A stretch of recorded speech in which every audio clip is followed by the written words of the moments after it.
film begins with the main character, Roo-mi. Roo-mi runs a small restaurant with her mother, which is famous for its delicious food. People love it, and it's even going viral online. Because of this, she and her mother are being interviewed. During the interview, we learn that while the restaurant is popular, it's now closed. A rich businessman wants to build a huge mall, right where their shop is located. Although they don't want to sell their space, they are under a lot of pressure. Another sad thing about Roo-mi is that she is still very young. She wants to study and go to college, but she is forced to work because her father left her and her mother alone when she was a child. If she hadn't quit studying to work at the restaurant, they would have no money for food. In the next scene, a group of men come to attack their restaurant at night. Roo-mi is inside at the time, and after closing up, she falls into the hands of the bad guys who brutally attack her. Roo-mi's mother, who is coming to meet her, panics. In an attempt to save her daughter, she foolishly tries to run her car over them, but there are too many of them. They force Roo-mi's mother to stop the car, and after pulling her out, they begin attacking her as well. After a heavy blow, Roo-mi's mother falls onto the sidewalk, injuring her head. Roo-mi, who is watching from a distance while shielding herself, witnesses her mother's death and is devastated. The scene cuts to a completely different place. We see the sky where a meteorite has just fallen to the ground. It lands in a hilly area, and we see a spring. Something from the meteorite spills into the water. Morning arrives, and a man named Seok drinks from that water. After drinking it, Seok gets a stomach ache, but he ignores it because he has to go to work. It turns out he works as a security guard.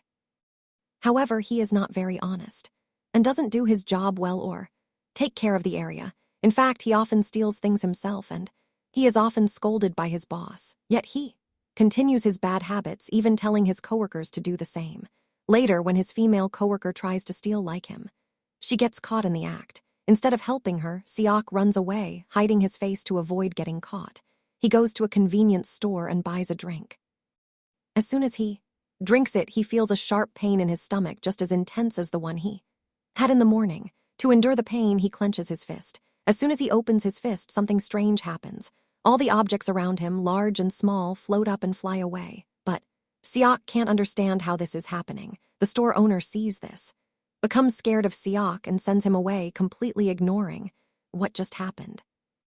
Seok returns home, lies down, puts on a movie, and tries to grab a lighter. The lighter is just a short distance away, but he doesn't even move to reach it. He gestures his hand towards the lighter, as if it will come to him on its own, and it does. Suddenly, the lighter lands in his hand. For the first time, he is shocked by what has happened to him. He sits up in surprise. He tries to understand what is going on, but then he thinks that maybe he is drunk and that he is just hallucinating, so ignoring everything, he lights a cigarette. But here we learn what is really happening. The magic water he drank that morning gave him superpowers from the meteorite. He tests these powers by sitting down and controlling things with his mind. He realizes he can move any object without touching it. In scientific terms, he has gained the power of psychokinesis, but he doesn't know what to do with this new power.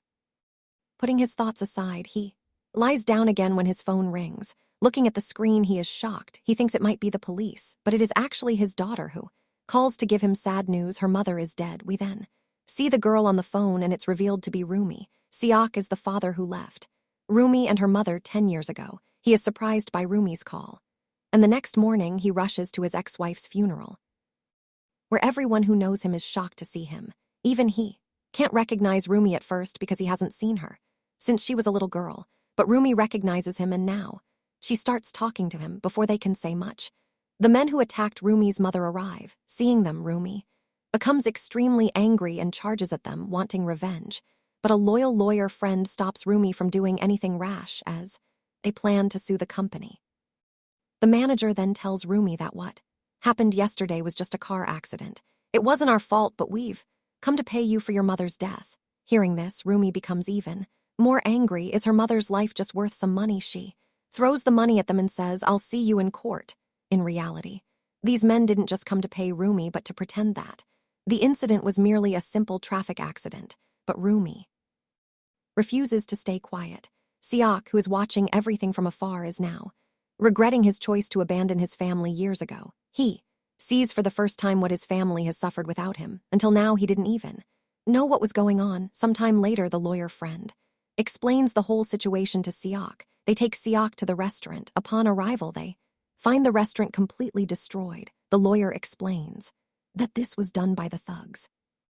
After Seok left, Roo-mi's mother sold fried chicken, which was how the family survived. But then a construction company took over the area to build a large mall, and these thugs started harassing Roo-mi and her mother because Roo-mi and her mom refused to leave the restaurant. The company used force, and Roo-mi's mother was killed in the process. Hearing all this, Seok is furious. He goes outside and waves his hand in anger. Suddenly, all the garbage lying around flies away with his hand gesture. Seeing this, he truly realizes he has superpowers. What kind of power is this, and where did it come from? He goes home thinking about it all. He realizes that whenever he focuses his mind, he can move objects, so he sits down and imagines everything around him floating and spinning in the air just by thinking about it.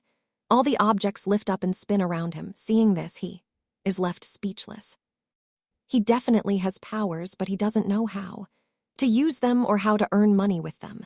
Later, he finds out that there is a magician at a nearby club making a lot of money by performing levitation tricks. Seok knows he can do real magic, so he goes to the club to get a job and learns that he can earn a huge amount of money. His life is about to change. Overjoyed, he happily goes to Roo-mi to bring her to live with him. He asks her to leave her old neighborhood. He tells her he found a job that will solve all their money problems and finally allow Roo-mi to go to college. When Roo-mi asks about the job, he tells her he will be working as a magician. In his excitement, he even shows her his magic. It isn't magic, but actually his new superpowers. However, Roo-mi only gets more angry at his behavior, and she refuses to go with him. She says, "You abandoned me when I needed you most. These people supported me. Now you want me to leave everyone and go with you. I will never do that. I will stay here with the people who helped me survive and become who I am today." Seok desperately tries to reason with her. He tries to convince Roo-mi that he never wanted to leave her or her mother. He loved them both very much, but he explains that leaving was his only option at the time, and it was necessary to save their lives. He had massive business debts, and dangerous men were after him to kill him. If I hadn't left and run away, they would have definitely hurt you too. And I couldn't let that happen at any cost.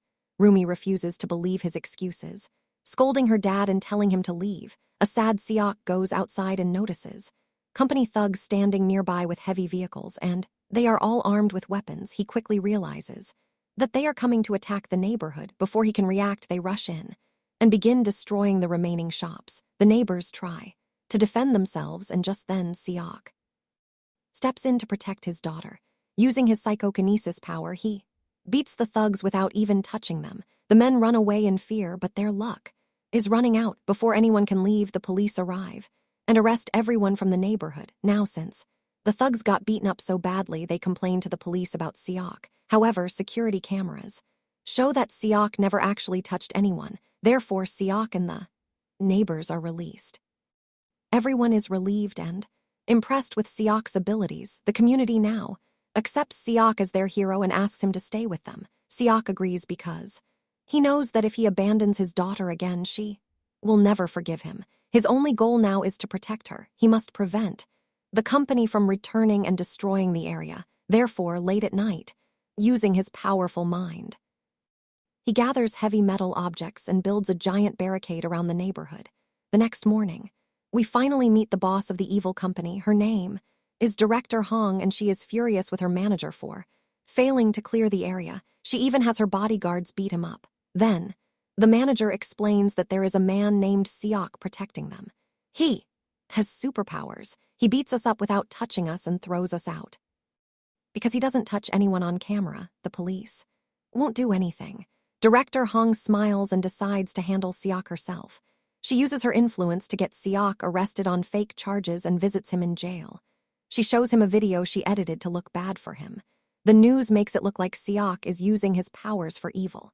Because the video went viral, everyone is talking about him on TV.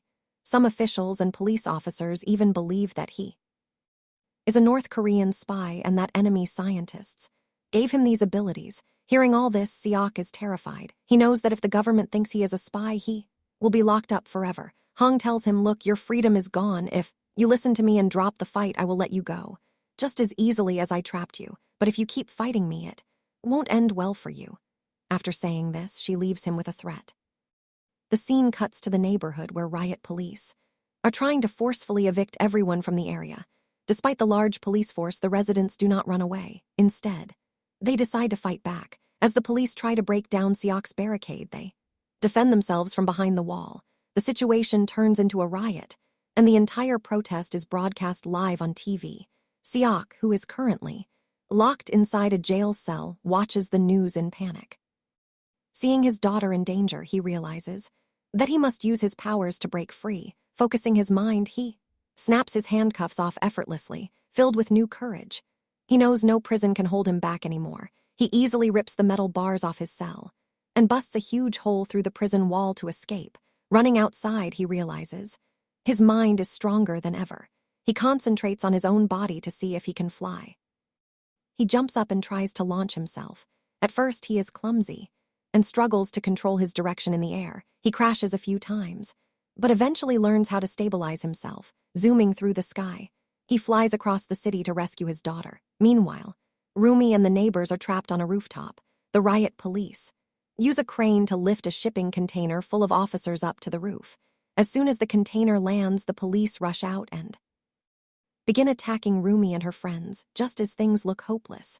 Seok drops from the sky. Using his immense powers, he shields the people and fights back the armed riot squad. Outnumbered, the police try to tackle him to the ground, but with a massive burst of energy, Seok blasts all the officers away from him and stands tall. Suddenly, he spots Roo-mi hanging onto the edge of the suspended container, trying to save a falling police officer. Moved by her bravery, he uses his mind to grip the heavy container and tries to pull it safely back to the roof, but the immense weight pushes his powers to the limit and his nose begins to bleed. Exhausted, his powers fail and the crane snaps. The giant container plummets downward, shaking violently. Roo-mi loses her grip and falls through the air. For a horrifying moment, Seok watches his daughter drop. He refuses to let her die, summoning every last bit of energy inside him.